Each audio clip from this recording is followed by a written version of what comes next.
La chronique bourse, la quotidienne Zone Bourse, Anthony Bondin.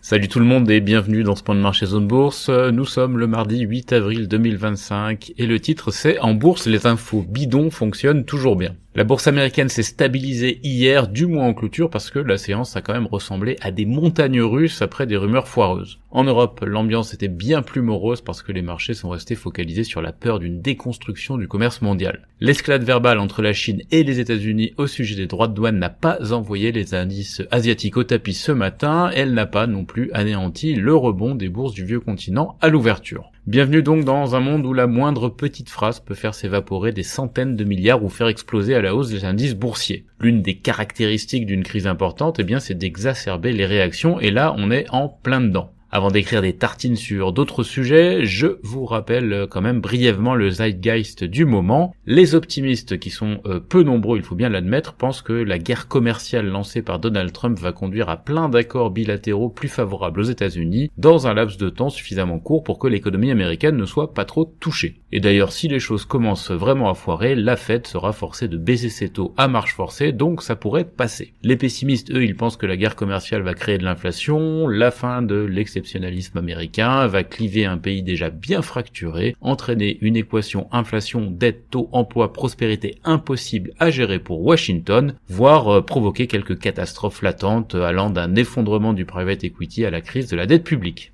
Et là, comme souvent, la vérité sera probablement entre les deux, mais cet entre-deux ne dit rien qui vaille aux investisseurs pour le moment. Allez, on va parler un petit peu des marchés qui font n'importe quoi, ce qui est une autre des caractéristiques d'une crise importante. Alors dans le monde financier, vous le savez déjà probablement, il existe un outil qui permet de déterminer à quel point les professionnels du secteur sont nerveux, c'est l'indice VIX qui mesure la volatilité implicite des options. Pour faire simple, cet indice observe en gros les écarts du prix des produits qui servent à anticiper les mouvements du marché américain, en l'occurrence le S&P 500, et plus ces prix partent dans tous les sens, plus il est probable que la période est agitée. C'est un peu comme un sismographe du marché boursier, si vous voulez. On l'appelle d'ailleurs l'indice de la peur dans les gazettes boursières depuis des années. La plupart du temps, donc, le VIX évolue sous le niveau des 20 points. Les petites phases de stress du marché le conduisent ponctuellement au-delà. En 2023, par exemple, l'indice a connu 3 séquences de ce type pour un pic qui était autour de 25-30 points. En 2024, on a eu 4 incursions au-delà des 20 points et un pic autour de 38,5 points. Alors ça c'est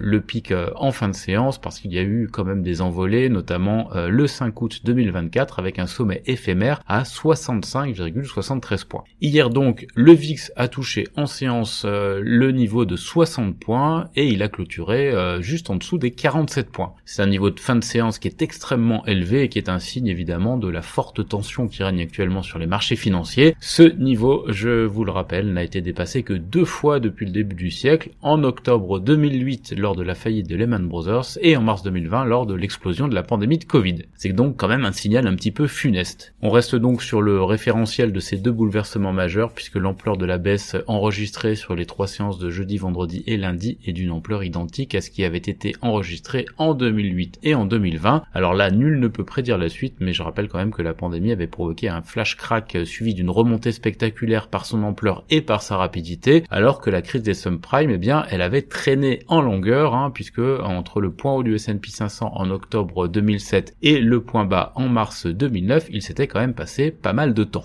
Je me suis pas mal attardé sur le VIX ce matin, même si il y a eu beaucoup d'articles qui ont été produits ces derniers jours là-dessus, parce qu'il permet de comprendre le terreau qui conduit à des variations décérébrées comme celles qui ont émaillé la séance boursière d'hier à Wall Street. Le Nasdaq a ouvert en baisse de 3,6%, puis il a gagné 4,5% à un moment de la séance. Il a aussi perdu 4,9% à un autre moment, pour finir en hausse de 0,2%. Pour résumer, les investisseurs sont hyper nerveux, donc ils ont des réactions démesurées face aux stimuli négatifs et positif. Et hier, on a donc eu un obscur post sur les réseaux sociaux qui a conduit la machine médiatique à s'emballer. Voilà ce que disait le post en gros. Kevin Hassett, le conseiller à la Maison Blanche, aurait déclaré que le président Donald Trump envisageait une pause de 90 jours dans l'application des droits de douane. Alors c'est plein de conditionnels, mais le truc a été repris en live par CNBC et a fait un buzz pas possible derrière. Sauf que l'information, elle était fausse et que tous les gens qui l'ont reprise l'ont fait a priori d'assez bonne foi. C'est pour ça que les réseaux sont magiques, si magiques d'ailleurs que personne n'a l'air d'avoir vraiment pu remonter à la source, en tout cas pour le moment, ça devrait quand même arriver à un moment ou à un autre. Et là, évidemment, comme d'habitude, je soupçonne Mamie Lucette, qui commençait à trembler pour ses actions de la Compagnie des Indes, d'avoir monté cette arnaque sur X. Et pour résumer la situation, je vais reprendre le commentaire du compte Quantian sur X, justement, qui a été cité par Alphaville hier, parce que, tout simplement, je ne saurais mieux résumer la situation. Alors, j'ouvre les guillemets. Nous avons donc rebondi de 8% sur un faux titre, vendu lorsque les gens ont réalisé qu'il était faux, puis rebondi à nouveau lorsqu'il est apparu aux gens que si nous avions rebondi autant sur un faux titre, eh bien, imaginez combien nous rebondirions sur un hypothétique vrai titre. Et oui, des fois, la bourse, c'est pas si compliqué.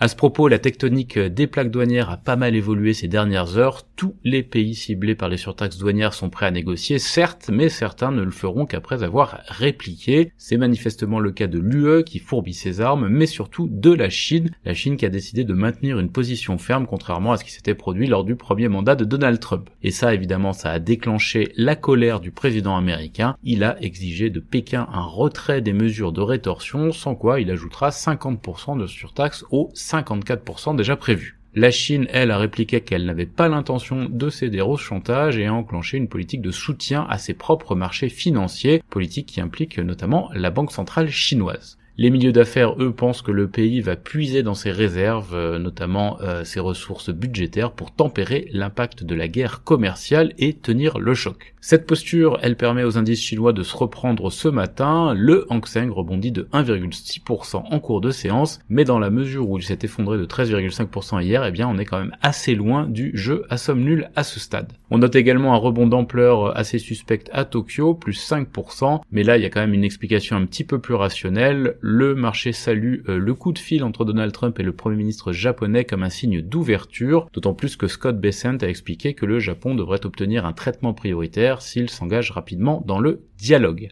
Alors là, on comprend bien que obtenir une étiquette de gentil ou de méchant de la part de l'administration américaine risque d'entraîner des parcours singuliers dans les jours à venir. Ailleurs en Asie-Pacifique, l'Australie reprend 2% ce matin pendant que les hausses sont plus ténues en Inde et en Corée du Sud. Les indicateurs avancés sont fortement haussiers en Europe et aux États-Unis à l'heure où j'enregistre, c'est-à-dire autour de 8 heures. J'espère que Mamie Lucette n'a pas envie de faire rechuter ses actions de la Compagnie des Indes. Côté actu des sociétés, ça ne communique pas beaucoup, il faut bien le dire, mais c'est normal, hein, c'est toujours le cas quand les marchés tanguent. On a quand même Stellantis qui propose d'aider ses fournisseurs à payer les frais de douane aux États-Unis selon les informations de Bloomberg. Vinci signe un premier partenariat public-privé dans la transmission électrique en Australie. Le groupe GTT va équiper 130 navires avec sa solution de navigation dite intelligente. Vallourec a remporté un contrat auprès de la Sonatrach en Algérie et Viridien a obtenu également un contrat de retraitement sismique en Algérie. On sent bien que les relations diplomatiques entre les deux pays ont l'air de s'améliorer. Amoi Systems UK a démissionné de son poste d'administrateur non exécutif de Telsat. Vesa Equity Investment a franchi le seuil des 20% du capital de Quadient. Tikeo a émis 500 millions d'euros d'obligations 2031 à 4,25% et Atland rachète Keys REIM, un spécialiste de la gestion de fonds immobiliers. Ailleurs en Europe, Infineon rachète à Marvell son activité Ethernet automobile pour 2,5 milliards de dollars en cash. Novo Nordisk investit 1 milliard d'euros pour accroître la production de ses traitements anti-obésité au Brésil. Novo qui se prépare par ailleurs à les lancer en Inde. Frasers détient 49,8% du capital d'Hugo Boss. Au Pérou, des indigènes suspendent le blocage de la mine de cuivre de Glencore. Côté Italie, Eni envisage de nouvelles ventes potentielles d'actifs dans l'amont après l'accord signé avec Vitol et Snam a signé un accord pour l'acquisition de 25% d'Open Grid Europe. En Suisse, Sika met en service une nouvelle usine au Kazakhstan et côté Suède, Skanska va rénover la route 78 aux États-Unis pour 102 millions de dollars. En Amérique du Nord, Broadcom annonce un nouveau plan de rachat d'actions de 10 milliards de dollars. Apple prévoit de renforcer sa production d'iPhone en Inde pour remédier aux droits de douane qui frappent notamment le Vietnam et la Chine. Le directeur financier de CVS Health devrait quitter son poste selon Bloomberg. Levis gagne 7% hors séance après avoir confirmé ses prévisions 2025 et Viatris va payer jusqu'à 335 millions de dollars pour résoudre des contentieux liés aux opioïdes aux États-Unis. Dans le reste du monde, Donald Trump a demandé un réexamen de l'offre de rachat rachat de US Steel par Nippon Steel, ce qui pourrait rouvrir la voie à un hypothétique accord. Mercado Libre va investir 5,8 milliards de dollars au Brésil cette année. Samsung anticipe un bénéfice supérieur aux prévisions du marché au T1 et Seven & I enregistre une baisse de 24% de son bénéfice sur le dernier trimestre écoulé et ça accentue la pression en faveur d'un changement pour le distributeur qui est courtisé par Alimentation Couche-Tard. Voilà, c'est terminé pour ce point de marché du jour. Je vous souhaite à toutes et à tous une excellente journée.